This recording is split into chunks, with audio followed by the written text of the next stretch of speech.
ମଣିଷ ଗଳ୍ପ। ଏହି ମଣିଷ ଗଳ୍ପର ଗାଳ୍ପିକ ହେଉଛନ୍ତି ପ୍ରଫେସର ଭୁବନେଶ୍ୱର ବେହେରା। ଆଜି ଆମେ ପଢ଼ିବା ମଣିଷ ଗଳ୍ପର ବ୍ରିଫ୍ ସମରି। ତାହା ହେଉଛି ଗଳ୍ପଟିକୁ ବୁଝିବା ପାଇଁ ତୁମେ ତ ରଚନାଟିକୁ ପଢ଼ିଲ। ଏହା ଗଦ୍ୟରେ ରଚିତ ଓ ପ୍ରବନ୍ଧ ପ୍ରଣୀୟ ରଚନା, କିନ୍ତୁ ଏଭଳି ରଚନାକୁ ଲଳିତ ନିବନ୍ଧ ବା ରମ୍ୟ ରଚନା କୁହାଯାଇଥାଏ। ରମ୍ୟ ରଚନା ସରସ ହୋଇଥିବାରୁ ଶୋକପାଠ୍ୟ।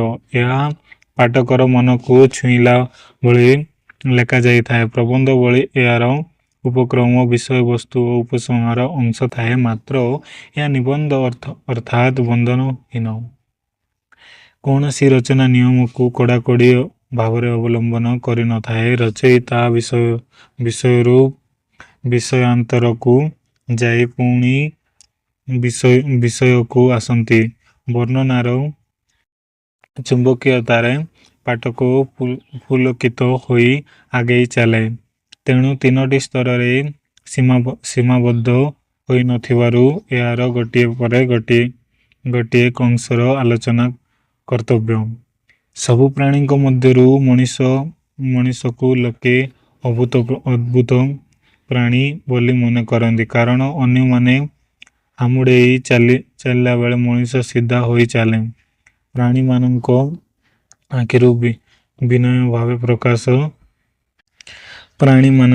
ପାଖରୁ ବିନୟ ଭାବ ପ୍ରକାଶ ପାଉଥିଲାବେଳେ ମଣିଷକୁ ମୁହଁ ଟେକି ରହିଥିବା ମଣିଷ ଅହଙ୍କାରୀ ଓ ଉଦ୍ଧତ ଜଣାପଡ଼େ। ଏଭଳି ପ୍ରାଣୀଙ୍କୁ ଉତ୍ତମ ରୂପେ ଚିହ୍ନିବା ପାଇଁ ଲେଖକ ଉଦ୍ୟମ ଆରମ୍ଭ କରିଛନ୍ତି। ଉଦ୍ୟମର ପ୍ରଥମ ପଦକ୍ଷେପ ସ୍ୱରୂପ ଯେ ମଣିଷର ଅଙ୍ଗ ପ୍ରତ୍ୟଙ୍ଗକୁ ଦୃଷ୍ଟିପାତ କରିଛନ୍ତି।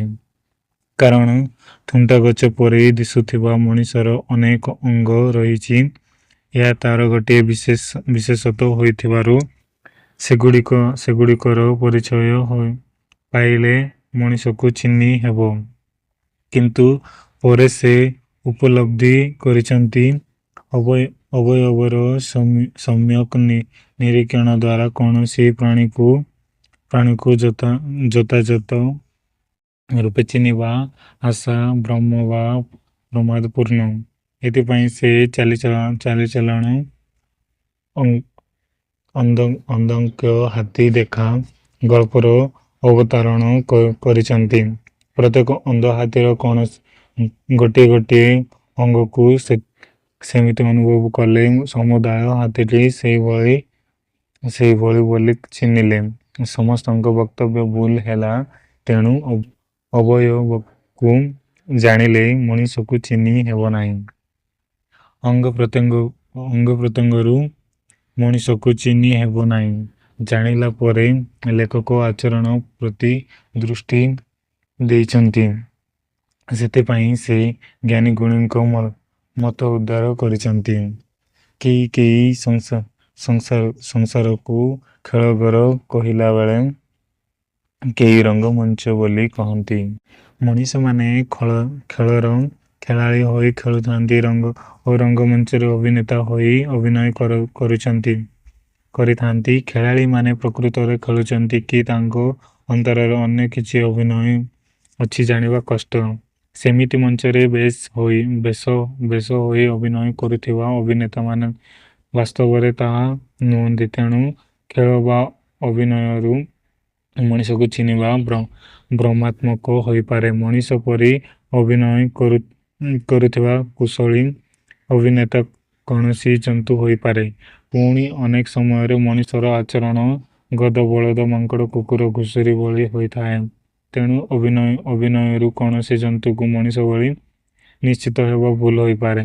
ଅଭିନୟ ହେଉ ବା ବେଶଭୂଷା ହେଉ, ଲେଖକ ଏହାକୁ ଖଳପା ସହ ତୁଳନା କରିଛନ୍ତି। ଖଳପା ତା କାତି ତଳେ ଯେପରି ଚିଙ୍ଗୁଡ଼ି ଓ ସାପ ଥାଏ, ଠିକ୍ ସେହିପରି ବାହ୍ୟ ପୋଷାକ ବା ଆବରଣ ଭଳି ନଥାଏ। ଭିତରୁ ପ୍ରକୃତ ପ୍ରାଣୀକୁ ଅନ୍ୱେଷଣ କରାଯିବା ଉଚିତ। ମଣିଷକୁ ଚିହ୍ନିବାକୁ ହେଲେ ମଧ୍ୟ ତା'ର ପୋଷାକପତ୍ର, ଆଚରଣ ବା ଅଭିନୟ ପରିବର୍ତ୍ତେ ଅନ୍ତର ଭିତରକୁ ଉଙ୍କି ମାରି ଦେଖିବା ଆବଶ୍ୟକ ବୋଲି ଲେଖକ କହନ୍ତି। ଲେଖକଙ୍କ ମତରେ ମଣିଷ ଗୋଟିଏ ଚଳିତ ଶକ୍ତିଯୁକ୍ତ ପ୍ରାଣୀ ହୋଇଥିବାରୁ ତାକୁ ଚଳାଇବା ପାଇଁ ତା ଭିତରେ ନିଶ୍ଚିତ ଗୋଟାଏ ଇଞ୍ଜିନ ରହିଛି। କୋଟୁଆରର ବାଘ ଓ ଷଣ୍ଢ ଭିତରେ ନର୍ତ୍ତକ ଲୁଚିଲା ଭଳି ଇଞ୍ଜିନ ଶରୀର ଭିତରେ ଅଦୃଶ୍ୟ ଥାଏ। ଇଞ୍ଜିନ ଥିବା ମଣିଷକୁ ମୋଟର ଗାଡ଼ି ସହ ତୁଳନା କରାଯାଇପାରେ। କିନ୍ତୁ ଗୋଟାଏ ପ୍ରଶ୍ନ ଉଠେ, ମଣିଷ କଳ୍ପ ଭିତରେ ଯେପରି ଇଞ୍ଜିନ ଅଛି, ଅନ୍ୟ ଜନ୍ତୁଙ୍କ ଭିତରେ ମଧ୍ୟ ସେହି ରକମର ଇଞ୍ଜିନ ଥିବ, ନଚେତ୍ ସେମାନେ ଚଳପ୍ରଚଳ ହୁଅନ୍ତେ ନାହିଁ। ତେବେ ମଣିଷ ଓ ଅନ୍ୟ ପ୍ରାଣୀଙ୍କ ଇଞ୍ଜିନ ସମାନ କି? ଯଦି ସମାନ, କି ବିଭିନ୍ନ ପ୍ରାଣୀଙ୍କ ଗୁଣ ଓ ପ୍ରକୃତି ଭିନ୍ନ ହୁଏ କାହିଁକି? ଏହା ଗୋଟିଏ ଜଟିଳ ସମସ୍ୟା। ତେଣୁ ଇଞ୍ଜିନରୁ ମଧ୍ୟ ମଣିଷ ଚିହ୍ନିବା ସହଜ ନୁହେଁ କି ନିରାପଦ ମଧ୍ୟ ନୁହେଁ। ଆହୁରି ମଧ୍ୟ ଅବୟବ ଓ ଇଞ୍ଜିନ ଭୟକୁ ନେଇ ତ ଶରୀର। ତେଣୁ ଶରୀରକୁ ମଣିଷ ଚିହ୍ନାଯାଏ ନାହିଁ। ପ୍ରକୃତ ମଣିଷକୁ ଚିହ୍ନିବା ଉଦ୍ୟମ ଲେଖକଙ୍କର ଶେଷ ହୋଇପାରେ। ଅଙ୍ଗ ପ୍ରତ୍ୟଙ୍ଗ ଓ ଇଞ୍ଜିନ ବ୍ୟତୀତ ପ୍ରାଣୀଙ୍କ ମଧ୍ୟରେ ପ୍ରଭେଦ ସୃଷ୍ଟି କରୁଥିବା ଆଉ ଗୋଟିଏ ସତ୍ତା ଭିତରେ ସେ ସଚେତନ ହୋଇଛନ୍ତି। ସେ ସତ୍ତା ପ୍ରାଣୀଙ୍କୁ ପରିଚାଳିତ କରାଏ, ସେମାନଙ୍କ ଆଚରଣ ପାର୍ଥକ୍ୟ ଆଣେ, ନାନାବିଧ ଗୁଣ ଓ ସ୍ୱଭାବ ପ୍ରଦାନ କରିଥାଏ। ଗଛ କୋରଡ଼ରେ ଚଢ଼େଇଟି ବସା ବାନ୍ଧିଲା ଭଳି ମଣିଷ ମଧ୍ୟରେ ଏହି ସତ୍ତାଟି ଅବସ୍ଥିତ ଥାଏ। ମଣିଷକୁ ଚିହ୍ନିବାକୁ ହେଲେ ସେହି ଲୁକ୍କାୟିତ ସତ୍ତାଟିକୁ ଚିହ୍ନିବାକୁ ପଡ଼ିବ। ଶରୀର ରୂପକ ଯାନ ବା ଗାଡ଼ିକୁ ଚଳାଉଥିବା ଲେଖକ ଏହି ସତ୍ତାକୁ ଚାଳକ ବା ଡ୍ରାଇଭର ଆଖ୍ୟା ଦେଇଛନ୍ତି। ଦାର୍ଶନିକମାନେ ତାହାକୁ ଆତ୍ମା, ପୁରୁଷ ଅଥବା ଜୀବାତ୍ମା ବୋଲି କହନ୍ତି। ଏହାପରେ ସେ ଶରୀର ମଧ୍ୟରେ ଯନ୍ତ୍ରାରୂଢ଼ ହୋଇ ବସିଥିବା ଡ୍ରାଇଭରର ସ୍ୱରୂପ ଆବିଷ୍କାର ପାଇଁ ଚେଷ୍ଟା କରିଛନ୍ତି। ଏହା ଭାରତୀୟ ଦର୍ଶନର ସବୁଠାରୁ ଗୂଢ଼ ତତ୍ତ୍ୱର ସହଜ ବ୍ୟାଖ୍ୟା। ଲେଖକଙ୍କ ମତରେ କୌଣସି ଗାଡ଼ି ପୁରୁଣା ବା ଅଚଳ ହୋଇଗଲେ ଗାଡ଼ି ମାଲିକ ଡ୍ରାଇଭରର କ୍ରିୟାକଳାପ ବିଚାର କରି ତାକୁ ନୂଆ ଗାଡ଼ି ଚଳାଇବା ପାଇଁ ପଠାଇ ଦିଅନ୍ତି।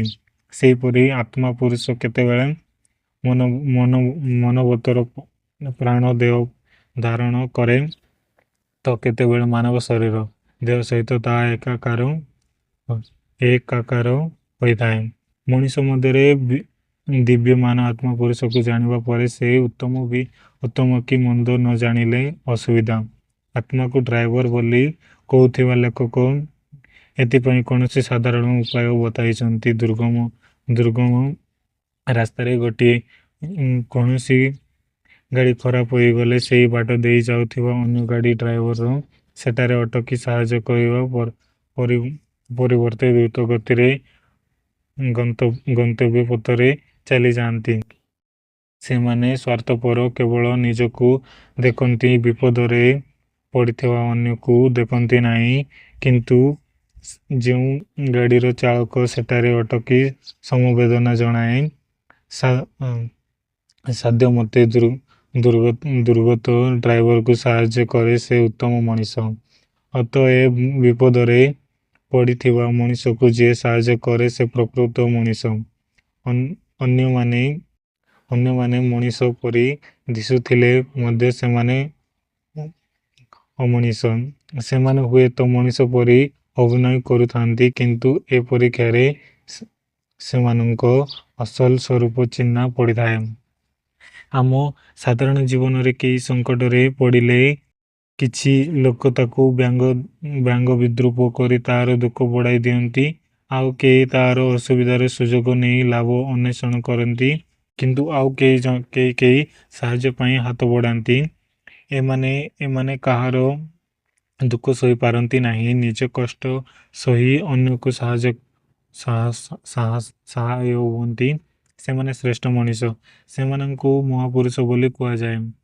କେତେବେଳେ ସେମାନେ ଈଶ୍ୱର ରୂପ ସମ୍ବନ୍ଧିତ ହୁଅନ୍ତି। ଯୀଶୁ ମାନବ ଜାତିର ଦୁଃଖ ଦୂର ପାଇଁ କ୍ରୁଶ ଚଳିଲେ, ଗୌତମ ବୁଦ୍ଧ ସିଂହାସନ ଛାଡ଼ି ସନ୍ନ୍ୟାସୀ ହେଲେ, ମହାତ୍ମା ଗାନ୍ଧୀ ଅତତାୟୀର ଗୁଳିରେ ନିହତ ହେଲେ, ଭୀମ ଭୋଇ ସମସ୍ତଙ୍କ ଦୁଃଖ ଦୂର ପାଇଁ ନିଜେ ନରକରେ ପଡ଼ିବା ପାଇଁ ପ୍ରସ୍ତୁତ।